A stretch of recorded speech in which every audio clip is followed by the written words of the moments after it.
Radhe Radhe everyone, आप सभी को करवा चौथ की हार्दिक शुभकामनाएं।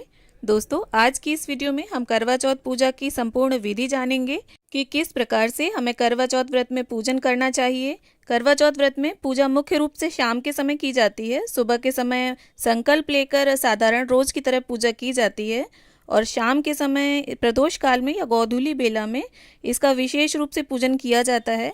महिलाएं इसे ग्रुप में भी करती हैं और अगर आप अकेले हैं तो आप इस तरह से भी पूजन कर सकते हैं। तो देखिए, मेहंदी वगैरह आप एक दिन पहले ही लगा लें और पूरे 16 श्रृंगार करके इस पूजन को किया जाता है। और आप अपने शादी के चढ़ाई का लहंगा या साड़ी कोई भी सामान पहनकर और चुनरी जो चढ़ी हो आपके शादी में या पीलिया उसे ओढ़ कर इस पूजन को करें तो बहुत ही शुभ रहता है। तो देखिए, पूजा से पहले आप चौकी या पट्टे पर लाल रंग का कपड़ा बिछाकर इस तरह से देखिए करवा माता की फोटो आती है और फोटो भी आती है, कैलेंडर भी आता है, तो आपको जो मिल जाए आप वो ले लें। और देखिए, इसमें गणपति जी, गौरी माता और करवा माता, सूर्यदेव, चंद्रदेव सभी बने हुए हैं। तो यहाँ पर मैं अलग से गौरी गणपति की स्थापना नहीं करूंगी। और देखिए, इस कैलेंडर ये फोटो में कथा भी लिखी हुई होती है। तो यहाँ देखिए, थोड़े से गेहूं का आसन देते हुए मैं करवा माता को विराजमान कर लूंगी और गौरी गणपति की पूजा हम इसी में ही कर लेंगे, फोटो में ही। इसके साथ ही देखिए, कई जगह तो कलश स्थापना की जाती है करवा चौथ पर और कई जगह नहीं भी की जाती है।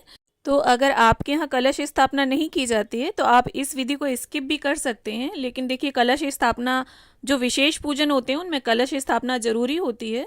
तो अगर आप करना चाहें तो करें, ना करना चाहें तो ना भी करें। तो देखिए, इस तरह से एक साफ जल का लोटा ले लेंगे हम। आप लोटा जो है वो पीतल का भी ले सकते हैं और तांबे का भी, और उसमें शुद्ध जल भर लेंगे, गंगा जल डाल लेंगे। और यहाँ देखिए, कलश के कंठ पर मैंने मोली बांध ली है और मोली आप ज़रूर बांधें, ऐसे ही कलश को ना छोड़ें। इसके साथ ही देखिए, एक हल्दी की गांठ, सिक्का, सुपारी, इलायची और एक लौंग का जोड़ा, ये सभी सामग्री हम कलश के अंदर डाल देंगे। और थोड़े से अक्षत आप ज़रूर डालें क्योंकि चंद्रदेव का पूजन होता है करवा चौथ पर।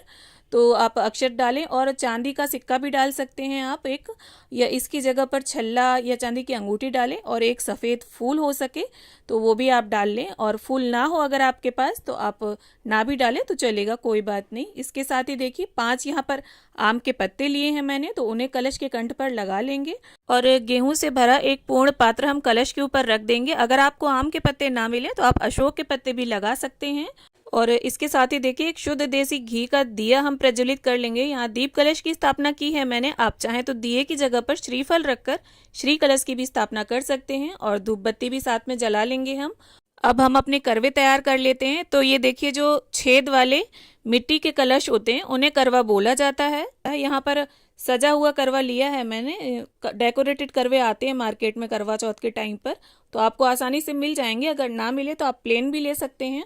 और देखिए, हमारे यहाँ 2 करवे लिए जाते हैं। जो अकेले पूजन करते हैं वो 2 करवे लेकर पूजा करते हैं। तो उनमें से एक करवे में तो हमारे यहाँ जल भरा जाता है और दूसरे करवे में मेवे, मिठाई, ये सामग्री भरी जाती है। तो यहाँ मेवे और बताशे लिए हैं मैंने। बताशे भी एक तरह से मिठाई होती है। तो ये सामग्री हम भर लेंगे। और बहुत सी जगह पर करवे में अनाज भरा जाता है, चिवड़ा भरा जाता है, या बहुत सी जगह पर गुलगुले, पूड़े, पूड़ियाँ, ये चीज़ें भरी जाती हैं। तो जैसा भी आपके यहाँ चलन है आप वैसा कर लें। और कई जगह होता क्या है, एक करवा मिट्टी का, एक जो सागर होता है धातु का, वो लिया जाता है। तो जैसी भी आपके परिवार में परंपरा है आप उसको फॉलो करें। यहाँ पर जिस प्रकार मेरे परिवार में पूजा होती है करवा चौथ की, वो विधि मैं आपके साथ शेयर कर रही हूँ। और देखिए, दूसरे करवे में साफ जल, अक्षत और एक बताशा डाल लेंगे हम। और ये जो सराई आती है इससे आपको करवों को ढक जरूर देना है। और इसके साथ ही देखिए, अब हम करवों को स्थापित कर लेंगे। यहाँ गेहूं का आसन देते हुए मैंने दोनों करवों की स्थापना कर ली है। आपको अगर गेहूं ना मिले तो आप इसकी जगह पर बाजरा भी ले सकते हैं, या अक्षतों का आसन देते हुए भी आप करवों की स्थापना कर सकते हैं। और करवों को देखिए, हमें खाली नहीं छोड़ना है, इसके ऊपर कोई फल या मिठाई आप जरूर रख लें। सभी की स्थापना के बाद अब हम गंगा जल और फूल की सहायता से छींटा देते हुए सभी का शुद्धिकरण कर लेंगे। और जिस प्रकार से देखिए हम स्नान के बाद वस्त्र धारण करते हैं, ठीक उसी प्रकार से सबसे पहले गणपति जी को हम वस्त्र की भावना से मौली अर्पित कर देंगे। अब देखिए, कलश पर तो हमने मौली कंठ में बांध ही दी थी और जो हमारे करवे हैं इनके कंठ पर लेस बंधी हुई है ऑलरेडी, पर फिर भी मैं यहाँ पर इनके कंठ पर वस्त्र की भावना से कलावा बांध दूंगी। आप चाहें तो ना भी बांधें तो चलेगा, कोई दिक्कत वाली बात नहीं है। अगर आपके करवे सजे हुए हैं, लेस वगैरह लगी हुई है और अगर प्लेन है तब आप मोली ज़रूर बांधें। ऐसे ही करवों को खाली ना छोड़ें। और इसके बाद देखिए अब हम सबसे पहले गणपति जी को यहाँ पर रोली अर्पित करेंगे, फिर माता पार्वती को, और इसके बाद फोटो में जितने भी देवी देवता विराजमान हैं सभी को हम तिलक कर लेंगे। चंद्रदेव, सूर्यदेव, करवा माता, वीरावती, उसके सभी भाई, सभी को हम तिलक कर लेंगे। अब देखिए हमें शिव शंकर महाराज को यहाँ पर चंदन अर्पित करना है। रोली से उन्हें भूल कर भी तिलक ना करें। रोली, कुमकुम, सिंदूर शिव जी पर नहीं चढ़ाया जाता। और इसके बाद देखिए सभी सामग्री को हम सिंदूर से, चंदन से, चाहे जिस चीज़ से आप टीकें, टीक जरूर लें। कोई भी सामान खाली ना छोड़ें। यहाँ पत्तों पर, कलश पर, दीपक पर, करवों पर, सभी पर हम टीका लगा लेंगे। और देखिए अगर आपके करवे प्लेन हैं तो आप स्वास्तिक भी बना सकते हैं और कलश पर भी स्वास्तिक बना सकते हैं, पर मैंने यहाँ पर थोड़ा सरल विधि में आपको दिखाने की कोशिश की है, इसलिए मैं यहाँ पर सिर्फ टीक रही हूँ। अब देखिए वैसे भी किसी भी पूजन में गणपति जी की पूजा सर्वोपरि होती है, सर्वप्रथम उनका पूजन किया जाता है। और चौथ की पूजा में तो विशेष महत्व होता ही है इनके पूजन का। तो यहाँ पर धूप घास, लाल रंग का फूल गणपति जी को अर्पित कर दिया है मैंने। माता पार्वती को, करवा माता को, सभी देवी देवताओं को हम यहाँ पर फूल अर्पित कर देंगे।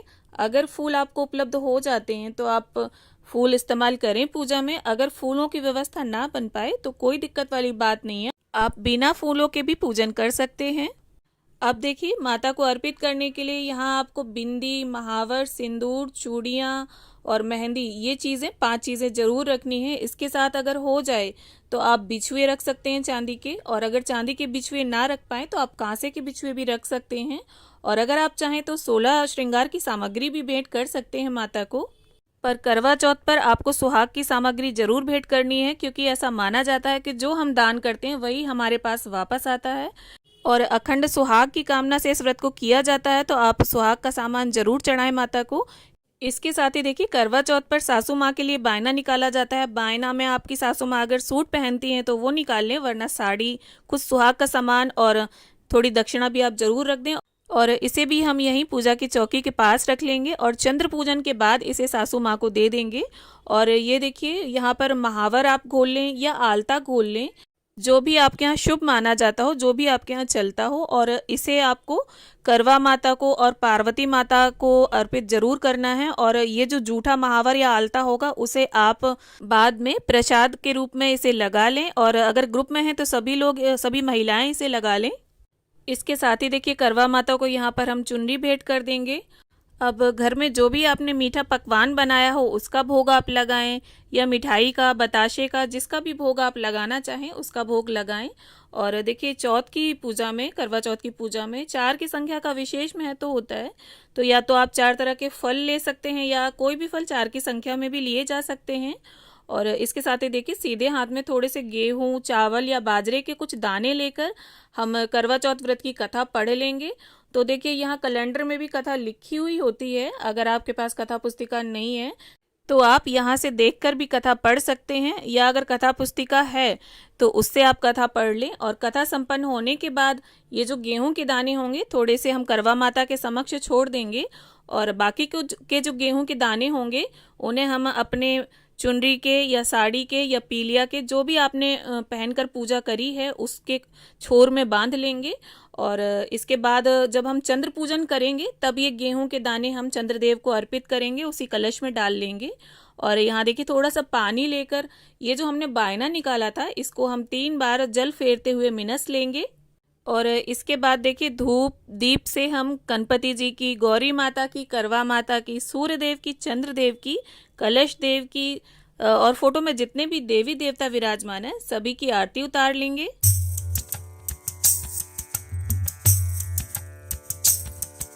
अब देखिए आरती संपन्न करने के बाद फूल और गंगा जल की सहायता से 3 बार जल की फेरी देते हुए हम समस्त पूजा का आचमन कर लेंगे, शुद्धिकरण कर लेंगे। और इसके साथ ही गेहूं, अक्षत, बाजरा, कोई भी अनाज आप निकाल कर उसमें थोड़ी दक्षिणा रख कर आप यहीं पर रख लें, और बाद में इसमें थोड़ा और मिक्स करके सवाया मिक्स कर लें, और इसे बाद में आप दान जरूर करें। अब देखिए वैसे तो सभी सामग्री हमने माता को भेंट की है, पर इसमें से देखिए बिंदी निकाल कर हम माता को अर्पित कर देंगे। और करवा माता से अपने पति के अच्छे स्वास्थ्य और लंबी आयु के लिए प्रार्थना कर लेंगे। और साथ ही अगर पूजा में हमसे किसी भी तरह की कोई भी भूल चूक हो गई हो तो उसके लिए भी क्षमा याचना कर लेंगे माँ से। तो आशा करती हूँ करवा चौथ पूजा विधि का ये वीडियो आप सभी को ज़रूर पसंद आएगा। वीडियो अगर अच्छा लगे तो इसे लाइक करें, शेयर करें और चैनल को सब्सक्राइब जरूर कर लें। करवा चौथ से रिलेटेड और भी वीडियोस मेरे चैनल पर हैं, आप विजिट ज़रूर करें।